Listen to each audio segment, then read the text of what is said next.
Hello friends, आप सभी का इस चैनल में बहुत बहुत स्वागत है।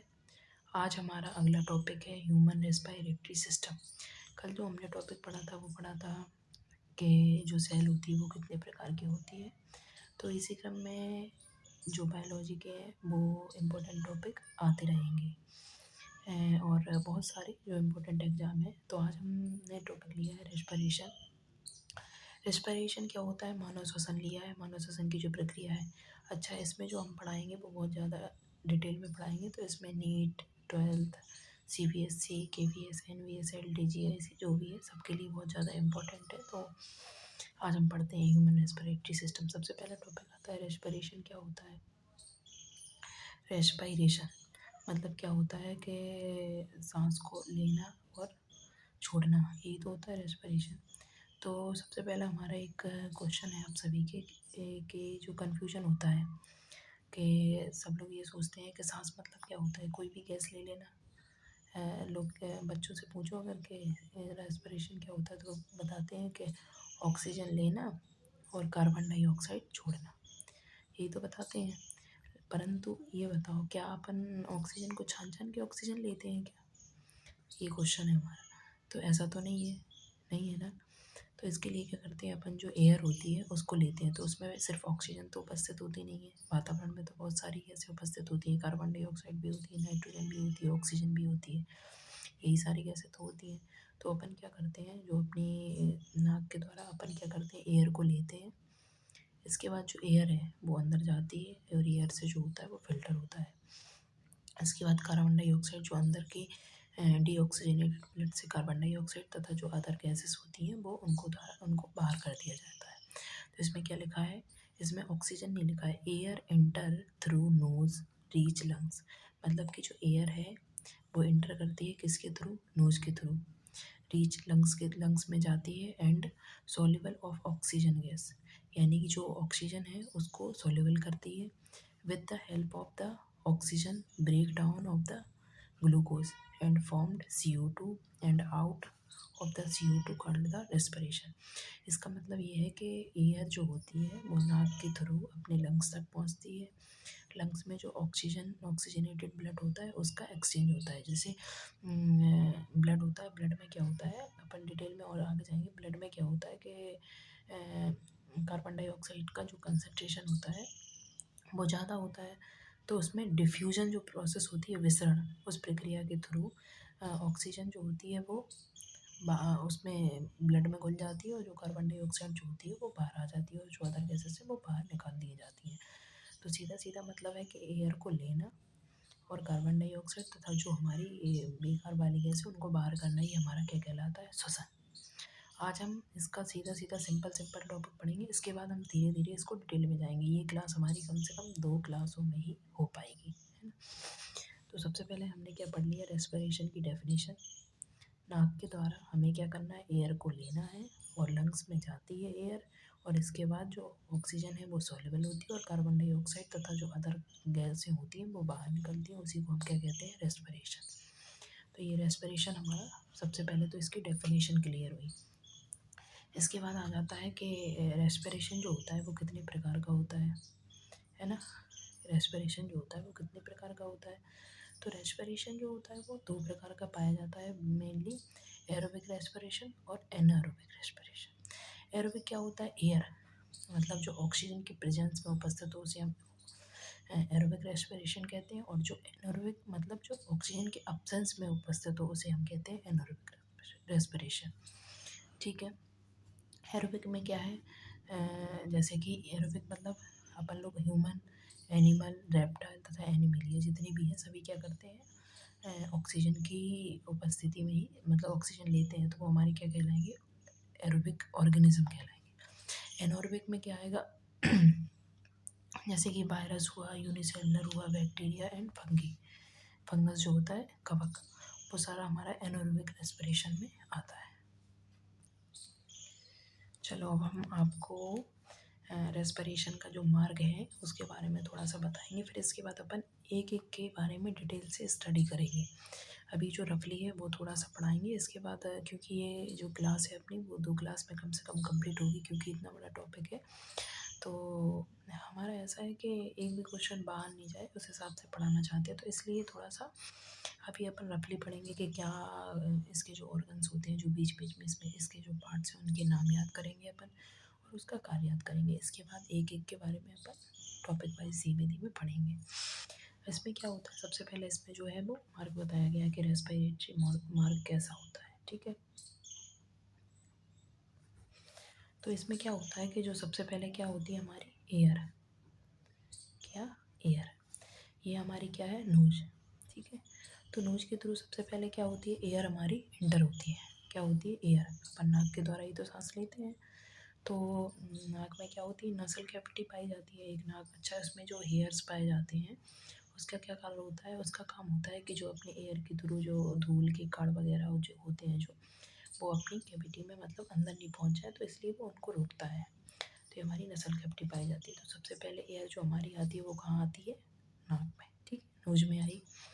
नोज के बाद सबसे जो अपन इसके मतलब जो अपने गले वाला पोर्शन होता है उस उधर पे आ रहे हैं, ठीक है। तो जो गले वाला पोर्शन होता है, इधर सबसे पहले एयर आई अपनी नसल कैविटी से, नोज से आई एयर। एयर इसके बाद कहाँ पहुँची, फेरिंग्स। इसको क्या कहा जाता है, एक नीचे नली लाइक अपनी गले में ही पाया जाता है, उसको हम क्या बोला जाता है इंग्लिश में, फेरिंग्स। इसका क्या कार्य होता है, इसका सिर्फ ये कार्य होता है कि यहाँ से एयर को लाना और अंदर ले जाना, ठीक है। ये कार्य होता है, ठीक है। अच्छा, ये जो दो इसमें हमने जो ट्यूब बना रखी है ना, इसमें बहुत बड़ा कन्फ्यूजन होता है कहीं ना कहीं, मतलब हमें बहुत कन्फ्यूजन रहा, तो मैं इसको क्लियर करूँगी। तो सबसे पहले क्या होती है कि देखो, जैसे कभी कभी होता है कि अपन जब भोजन करते हैं तो कभी एकदम से पानी पी लिया या बीच में किसी से बोल दिया, तो क्या होता है कि अपन जैसे ठसकी लगती है तो खाना नाक से भी आ जाता है, कभी कभी ऐसा हुआ है, हमने देखा है ना। तो क्या होता है कि जैसे फेरिंग्स में सबसे पहले एयर आई, ठीक है। तो यहाँ पे क्या होती है, जो पाइप पाई जाती है ये सेम ही होती है, मतलब यहाँ से भी यहाँ से अपन जैसे नाक के नीचे ही तो मुंह होता है, तो मुंह से क्या आता है, खाना आता है, ठीक है। खाना आया और यहाँ से क्या आई, एयर, ठीक है। ये दोनों चीज़ें होती है और यहाँ पे आके ना एक जो पार्ट पाया जाता है उसको हम बोलते हैं epiglottis. It's very very important, बहुत ज़्यादा मतलब आता है कॉम्पिटेटिव एग्जाम। एपिग्लोटिस मतलब कि यहाँ पे दो ढक्कन जैसे पाए जाते हैं, बॉल्व लाइक, जैसे बॉल्व होता है वैसे ही पाए जाते हैं।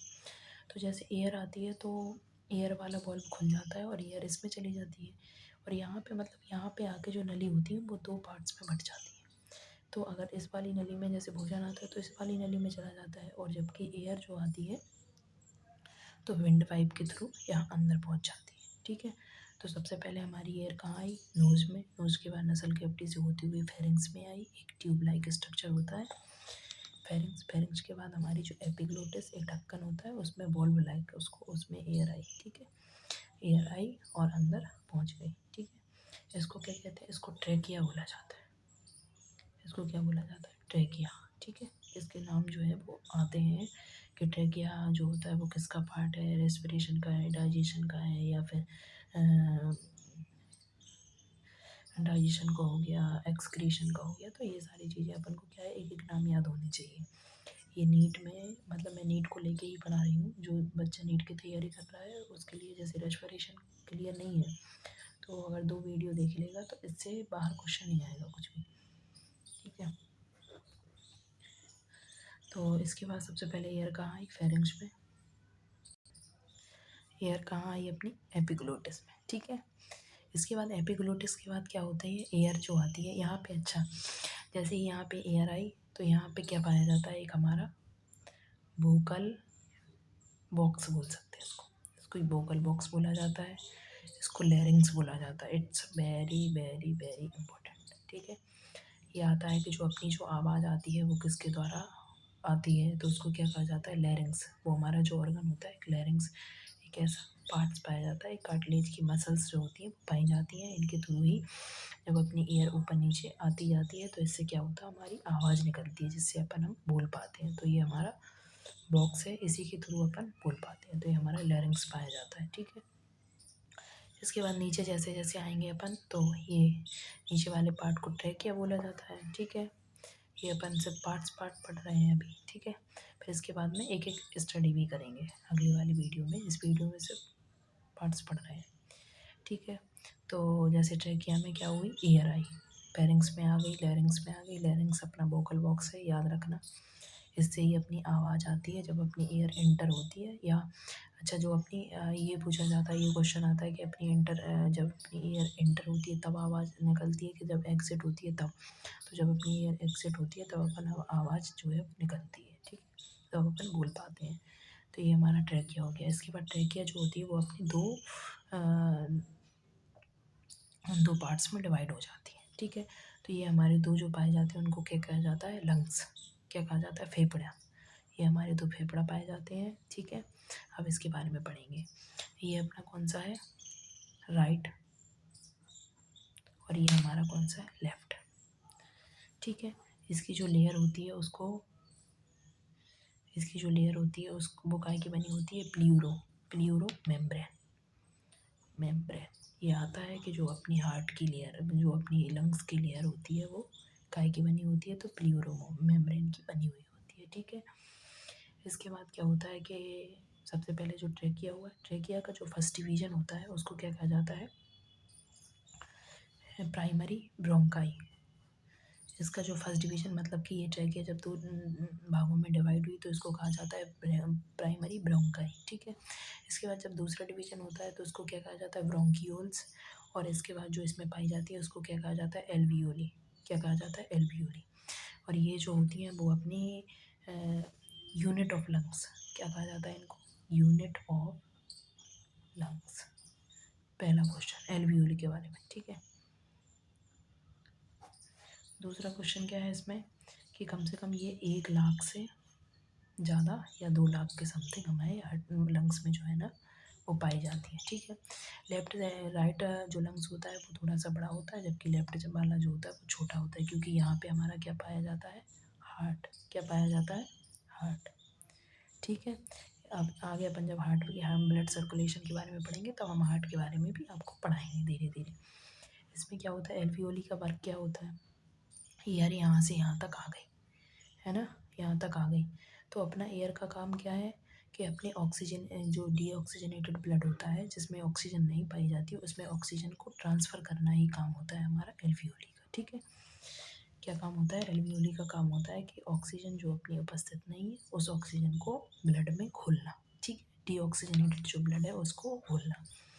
तो एल्वियोली में यहाँ पे अब आगे अपन जब इसमें ब्लड सर्कुलेशन में पढ़ेंगे तो अभी मैं थोड़ा सा बता दे रही हूँ कि हार्ट से क्या आता है, ब्लड आता है कहाँ, लंग्स में। हार्ट से कहाँ आता है, लंग्स में। जो एल्वियोली होती है, एल्वियोली में ऑक्सीजन आ जाती है और हार्ट से डीऑक्सीजनेटेड ब्लड जो होता है CO2 वाला वो एक्सचेंज हो जाता है। मतलब एल्वियोली में जाके ब्लड फिल्टर होगा, उसमें ऑक्सीजन घुल जाएगी और ऑक्सीजन जो डीऑक्सीजनेटेड होगी वो इसी के थ्रू अपने ब्रोंक्यूल्स से होते हुए और नाक से होते हुए बाहर निकल जाएगी डीऑक्सीजनेटेड जो ऑक्सीजन, कार्बन डाइऑक्साइड। जबकि जो ऑक्सीजन होगी वो ब्लड में घुल जाएगी और ब्लड में घुलने के बाद ये दोबारा से हार्ट में ट्रांसफ़र होगी और हार्ट में ट्रांसफ़र होने के बाद ही अपने सारे ऑर्गन को पहुँच जाएगी, ठीक है। इतना समझ में आ गया। कल अपन इसके बारे में बहुत ज़्यादा डिटेल में एक एक टॉपिक पे पहले तो सबसे पहले एक एक पार्ट्स के बारे में पढ़ेंगे। इसके बाद इसका और जो फंक्शन है वो हम पूरा एल्वियोली का और डिटेल से पढ़ाएंगे। आज के लिए इतना ही, आज के लिए बस इतना समझ में आ गया। एक बार फिर से अपन रिवीजन करते हैं। सबसे पहले एयर कहाँ आती है, नोज़ में, नोज़ से नसल कैविटी में, इसके बाद फेरिंग्स में, फेरिंग्स के बाद एपिग्लोटिस में, एपिग्लोटिस से लैरिंग्स में, लैरिंग्स से विंड पाइप में, ट्रेकिया में, ठीक है, जो ऊपर वाला ट्रेकिया। इसके बाद प्राइमरी ब्रोंकाई, इसके बाद ब्रोंक्यूल्स, इसको बोला जाता है ब्रोंक्यूल्स। इसके बाद एल्वियोली में आके जो अपना ऑक्सीजन है वो आती है और यहाँ पे ब्लड का जो होता है वो एक्सचेंज होता है, ट्रांसफ़र होता है, फिल्ट्रेशन जो भी हो वो बोल दिया जाता है। इसके बाद फिल्ट्रेशन होकर जो डीऑक्सीजन जो होती है, कार्बन डाइऑक्साइड जो भी खास जो गैसें होती हैं वो इसी के थ्रू बाहर निकल जाती हैं, ठीक है। तो कल अपन इन सारे जो टॉपिक से जितने भी पार्ट्स हैं इनके बारे में डिटेल से स्टडी करेंगे। आज के लिए इतना ही। बहुत बहुत धन्यवाद सभी का। और इसमें KVS NBS और LT GIC SSC all competitive exam की तैयारी कराई जाएगी और सिर्फ बायोलॉजी ही नहीं और अदर जो चैप्टर हैं उनके बारे में भी हम ले आएंगे वीडियो। बहुत बहुत धन्यवाद।